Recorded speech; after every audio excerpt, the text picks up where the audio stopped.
Bonjour, dans cette vidéo, nous allons traiter l'exercice 4 du baccalauréat série S de métropole de juin 2015. Si jamais certaines questions te posent des difficultés, tu verras apparaître au fur et à mesure de la vidéo des liens SOS qui te mèneront vers une autre vidéo où te sera expliqué bien plus en détail tout le principe de la méthode. Ici, on va aller un peu plus vite dans la résolution. Je te laisse donc prendre connaissance de l'exercice, donc de lire l'introduction et de répondre à la première question. On corrige ensuite, tu peux donc mettre la vidéo en pause. Correction.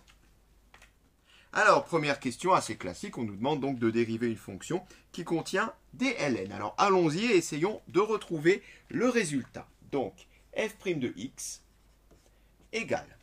Alors, on voit comme est construite la fonction, elle est construite en deux expressions, ici une grande expression, moins une autre. On peut donc les dériver séparément. Et on va dériver séparément le moins 3x plus 7 qui ne va pas poser de problème et le x plus 1, facteur de ln de x plus 1 qui va poser un peu plus de problème. C'est une dérivée du type u fois v qui nous donne u'v plus uv'. Alors, allons-y. Donc, u', je dérive x plus 1 qui me donne 1 multiplié par v, donc multiplié par ln de x plus 1 plus u, donc je reprends x plus 1, que je multiplie par la dérivée de ln de x plus 1. On rappelle que ln de x plus 1 se dérive en quelque chose du type ln de u qui donne u' sur u. C'est-à-dire la dérivée de x plus 1, qui est 1, sur x plus 1. Le tout, on l'a dit, moins la dérivée de 3x plus 7, c'est-à-dire moins 3. Voilà, alors je vais un peu vite ici. Si jamais tu as des problèmes sur la dérivation, n'hésite pas à t'entraîner. On simplifie tout ça. Ça nous donne, eh bien ici, ln de x plus 1. X plus 1 fois 1 sur x plus 1, bien tout ça, ça donne 1. Ce qui fait 1 moins 3, c'est-à-dire moins 2. Eh bien, quand on regarde ce qui nous est demandé, c'est tout pile ce qu'il fallait démontrer. Tu peux donc poursuivre avec la question 2 pour en déduire les variations de la fonction. Tu peux mettre la vidéo en pause. Correction. Alors, ce qu'on va faire, c'est qu'on va commencer par chercher le ou les zéros de la dérivée. C'est-à-dire qu'on va résoudre l'équation f' de x égale à 0. C'est ça, en gros, qui va nous permettre de déterminer les variations de la fonction. C'est-à-dire, ça revient à résoudre ln de x plus 1 moins 2 égale à 0. Résolvons cette équation, trouvons x. Ça donne ln de x plus 1 égale à 2. Pour me débarrasser du ln, je mets e ici et ici, ce qui donne exponentielle de ln de x plus 1 est égal à e au carré. L'exponentielle et les ln sont des fonctions réciproques. Il reste donc x plus 1 à gauche égale E2. On n'a plus qu'à finir. X est égal à E2 moins 1. Voilà la résolution de notre équation. Équation en ln. Là encore, si tu as des difficultés pour ce type d'exercice, n'hésite pas à te rendre sur une autre vidéo. On a donc trouvé un 0 de notre dérivée. On va déjà pouvoir préparer le tableau de variation. Voilà, alors on a préparé notre tableau de variation. La fonction est définie entre 0 et 20. Donc pour x, j'ai mis 0,20. E carré moins 1, il faudrait déjà s'assurer que E carré moins 1 est bien compris entre 0 et 20. Alors pour ça, tu utilises la calculatrice. E carré moins 1. Et tu verras qu'effectivement, sa valeur est comprise entre 0 et 20. Donc, elle apparaît bien dans le tableau de variation. On a dit que c'est le 0 de notre dérivée. Ensuite, quel est le signe ici? Alors, on pourrait très bien ici résoudre la même chose en une inéquation. Et on obtiendrait très rapidement que f' de x est positive pour x plus grand que e carré moins 1. Donc là, on aurait un plus. Bon, dans la pratique et au bac, je te déconseille de perdre du temps à le faire. Ce que je te conseille de faire, c'est déjà t'aider de la calculatrice en traçant la fonction. Ici, il n'y a même pas de problème puisque la fonction, elle est déjà tracée, elle est donnée dans l'énoncé. Donc on voit bien l'allure de la courbe, donc pas de problème. Nécessairement, la dérivée sera d'abord négative, ensuite positive, pour avoir une fonction d'abord décroissante, ensuite croissante, comme nous le dit ici la courbe. Mais si ce n'est pas le cas, si dans un exercice tu n'as pas la courbe, je te conseille de la tracer. Une autre façon de le faire, c'est prendre une valeur, ici comprise entre 0 et e carré moins 1, peu importe, tu essaies 1 par exemple, et tu remplaces dans la dérivée. Et tu regardes, eh bien, quel est le signe du résultat. Si c'est négatif, tu mets moins. Voilà. Après, tu peux évidemment résoudre à nouveau l'inéquation si tu as du temps ou tu te sens suffisamment rapide pour le faire. On a notre tableau de variation, reste maintenant à compléter ici certaines valeurs de notre tableau, donc les valeurs aux bornes, puisque la fonction est définie, et la valeur minimum. Alors pour cela, eh bien, on a à calculer f de 0, on a à calculer f de 20, et on a à calculer f de e carré moins 1. Alors pour f de 0, pas de problème, on remplace ici par 0, donc ça fait du 0 plus 1, donc 1, ln de 0 plus 1, donc ln de 1. Or, ln de 1, ça fait 0, donc il ne nous reste plus que cette partie-là. Moins 3 fois 0, qui s'en va également, finalement il ne nous reste que 7. Donc f de 0 est égal à 7. Ici, on peut mettre 7. f de 20. Alors, f de 20 va rien donner de génial. Bah, là, si tu remplaces, donc ça fait du 21 ln de 21 moins, donc 3 fois 21, ça fait 60, t'enlèves 7. Bon, on va donner tout simplement une valeur approchée qui est de 10,93. Et dans le tableau ici, on va mettre f de 20. On peut également écrire la valeur approchée à côté de f de 20 si on veut, mais au moins c'est propre comme ça, en écrivant f de 20, on a une valeur exacte. Pour f de e carré moins 1, bon, c'est la même chose ici. Hein. On ne fera pas de miracle, on n'arrivera pas à avoir une valeur exacte suffisamment concentrée en écriture. Donc on va également donner une valeur approchée, et une valeur approchée est 2,6. Donc je te laisse vérifier ça à la calculatrice. Donc ici, on a f de e carré moins 1. Voilà pour notre tableau de variation. Tu peux poursuivre avec la question 3 de la partie 1 et mettre la vidéo en pause. Correction. Alors, ça c'est une question très rapide et très simple si on connaît. Quel est le coefficient directeur de la tangente à la courbe au point d'abscisse 0? Eh bien, c'est le nombre dérivé en 0. Ça, il suffit juste de le savoir. C'est tout simplement f' de 0. Je vais donc tout simplement remplacer là-dedans x par 0. Alors, ça donne ln de 0 plus 1, soit ln de 1. ln de 1, on a dit tout à l'heure, ça fait 0. Donc, il me reste moins 2. f' de 0 égale à moins 2. C'est le coefficient directeur de la tangente en 0. Tu peux poursuivre et répondre à la question 4 de la partie 1 et mettre la vidéo en pause. Correction. Bien, j'ai recopié les éléments dont on va avoir besoin. On te donne une fonction g et sa dérivée, g'.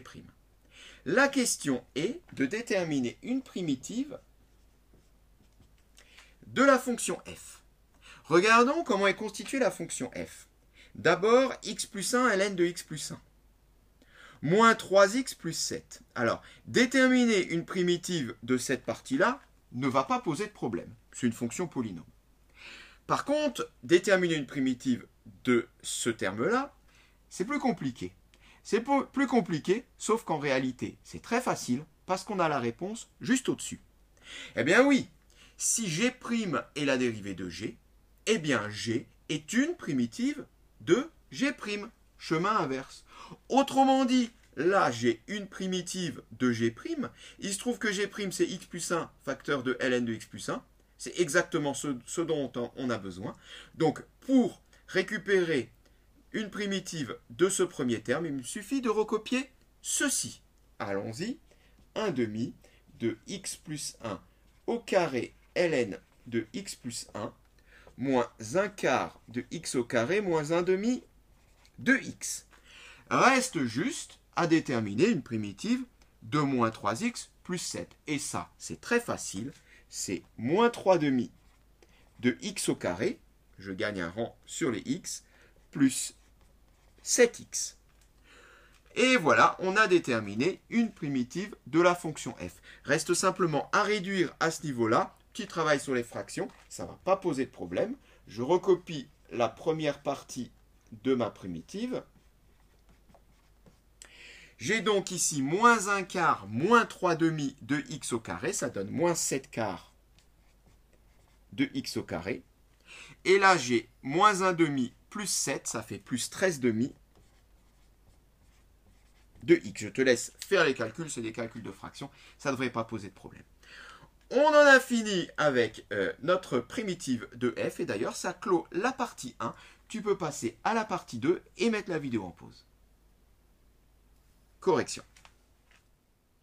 Alors, proposition P1, on voudrait savoir si la hauteur entre le point le plus haut et le point le plus bas est au moins égale à 8 mètres. Bien, pour le savoir, il suffit de prendre le point le plus haut et le point le plus bas. Donc, il y a des chances que le point le plus haut se trouve en 20. Ça, on l'a calculé dans le tableau de variation que je refais apparaître ici. F de 20, on avait trouvé 10,93 environ. Et le point le plus bas, c'était le minimum de notre fonction sur 0,20. On avait trouvé 2,6. Donc, il suffit tout simplement de faire f de 20 moins f de e carré moins 1. On avait donc trouvé 10,93 moins 2,6. Et ceci nous donne 8,3 environ. De toute manière, ceci est supérieur à 8, et ce qui veut dire bien, que la proposition 1 est vraie. Tu peux donc passer à la proposition 2 si tu ne l'as pas encore faite et mettre la vidéo en pause. Correction. Alors, dans la proposition 2, on nous demande de savoir si l'inclinaison de la piste est presque 2 fois plus grande en B qu'en C. Qu'est-ce qui va nous donner l'inclinaison de la piste? Eh bien, c'est le coefficient directeur de la tangente. Et on a déjà établi tout à l'heure que le coefficient de la tangente en 0, c'est-à-dire en B, était égal à moins 2. On peut considérer que la pente est de moins 2, pente qu'on va appeler inclinaison. On va bien sûr considérer ça en valeur absolue, donc on va dire que la pente est de 2. Qu'en est-il en C? Eh bien, pour le savoir, il suffit de calculer l'inclinaison en C, c'est-à-dire le coefficient directeur de la tangente au point d'abscisse 20. C'est-à-dire calculer f' de 20. C'est pour ça qu'ici, j'ai rappelé l'expression de f' de x, vu qu'on va avoir à calculer f' en 20. Ce qui donne ln de 20 plus 1, donc de 21, moins 2. Alors, ceci, ça donne quoi? Ça donne 1,04 si on en calcule une valeur approchée. Eh bien, à la question, si effectivement l'inclinaison est presque 2 fois plus grande en B qu'en C, la réponse est oui, c'est vrai. On a une inclinaison de 2 en B, on a une inclinaison de 1 en C. La proposition disait presque. Effectivement, c'est presque le double entre l'un et l'autre. La proposition 2 est bien exacte. On peut poursuivre, tu peux donc passer à la question 2 et mettre la vidéo en pause. Correction. Donc ici, on nous demande de calculer le nombre minimum de litres de peinture qui sera nécessaire. Donc pour cela, il faudrait déjà connaître la surface. Donc il s'agit de la surface latérale. Il y a une partie qui est facile. C'est les deux faces latérales de gauche et de droite. Puisque ce sont des rectangles, donc il suffira de faire longueur fois largeur. On ne va pas commencer par ça. On va commencer par la surface de devant, qui est la même que celle de derrière. Donc quand on aura celle de devant, il suffira de multiplier le résultat par 2. Mais le problème, c'est que la surface de devant, on le voit, elle est définie en partie par une courbe. Une courbe qu'on a parfaitement étudiée jusque-là. Donc, on va pouvoir quand même travailler assez rapidement. Je voudrais donc connaître, en réalité, l'air sous la courbe. Mais ça, l'air sous la courbe, on a un outil qui nous permet de calculer l'air sous la courbe. Ça s'appelle l'intégrale. Eh bien, si je veux calculer l'air sous la courbe entre 0 et 20, il me suffira de calculer l'intégrale de la fonction qui définit la courbe entre 0 et 20. On va déjà l'écrire A1. Donc, la surface de devant est égale à l'intégrale entre 0 et 20 de la fonction qui définit la courbe, c'est la fonction f. F de x dx. Eh bien, ceci, c'est égal à la valeur en 20 donnée par une primitive de la fonction f, moins la valeur en 0 de cette même primitive. Mais cette primitive, au fait, on la connaît. On l'a déterminée dans la partie précédente. On peut la rappeler. Eh bien, du coup, il me suffira de remplacer x par 20 là-dedans et x par 0 là-dedans. J'aurai la valeur de l'intégrale entre 0 et 20. J'aurai donc l'air 1, c'est-à-dire la surface de devant. Alors, il y a déjà quelque chose qui est très facile, c'est calculer f de 0. Parce que, regarde ce qui se passe. Ici, 0, donc le tout fait 0. Là, pareil. Ici, j'aurai quoi? J'aurai ln de 0 plus 1. Une nouvelle fois ln de 1 qui donne 0. Donc tout ça donne 0, un nouveau facteur 0. Donc finalement, grand f de 0 est égal à 0. En fin de compte, eh bien, l'intégrale entre 0 et 20 de f de x est juste égale à f de 20.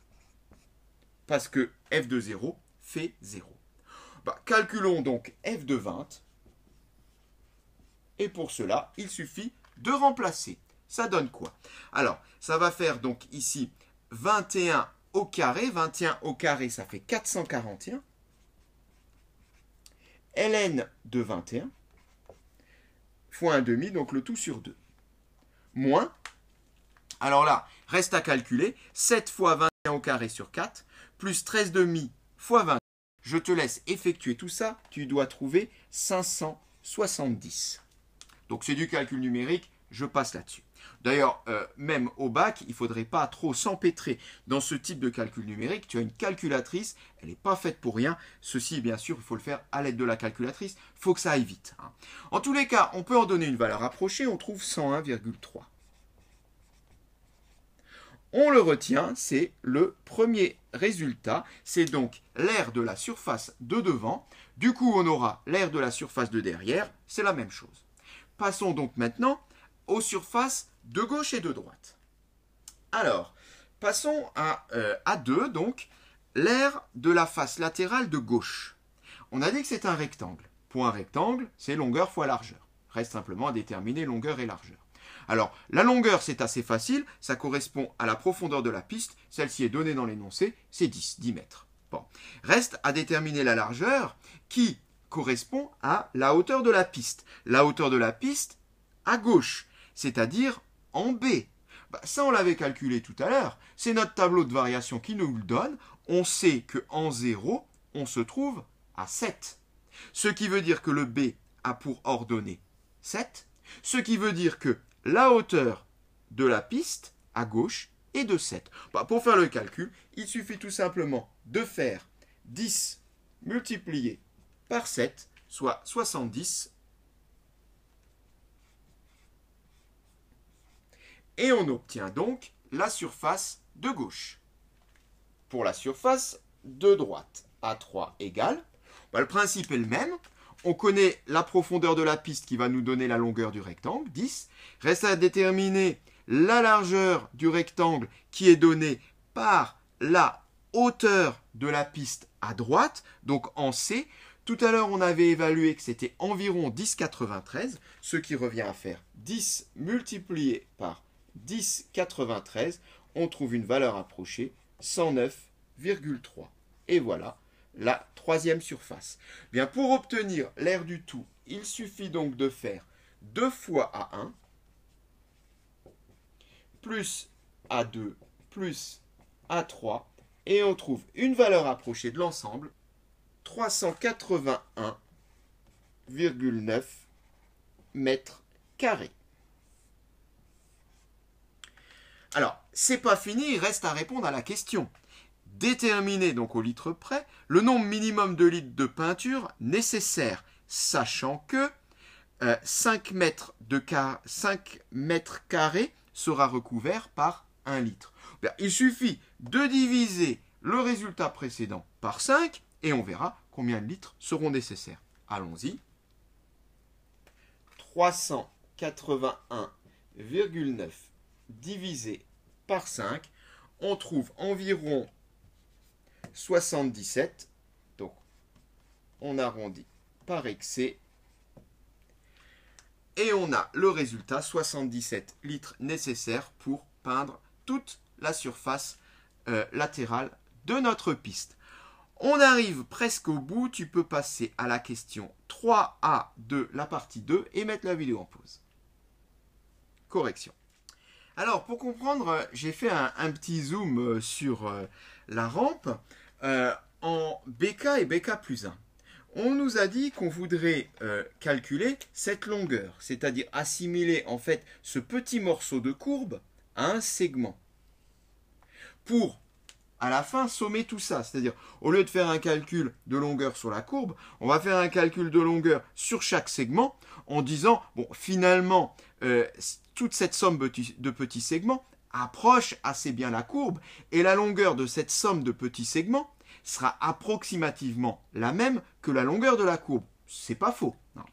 La question est, dans un premier temps, de déterminer la longueur d'un petit segment. Donc, qui va de BK à BK plus 1. Alors, pour cela, eh bien, il faut comprendre quelque chose. On nous dit que BK a pour coordonnée K, F de K.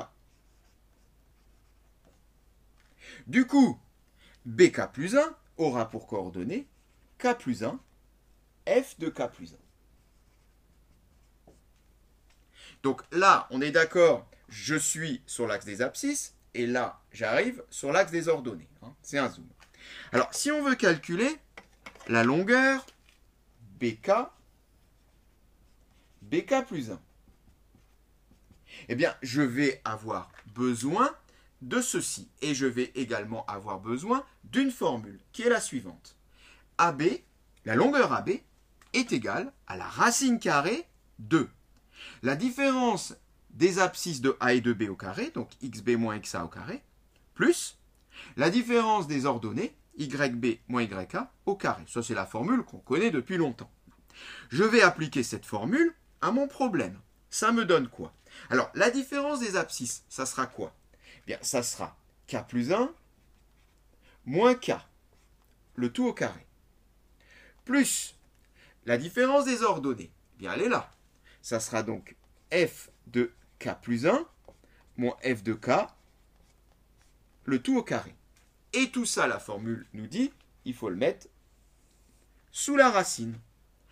On n'est pas encore à la formule qui nous est donnée dans l'énoncé. Mais bon, on y est quasiment.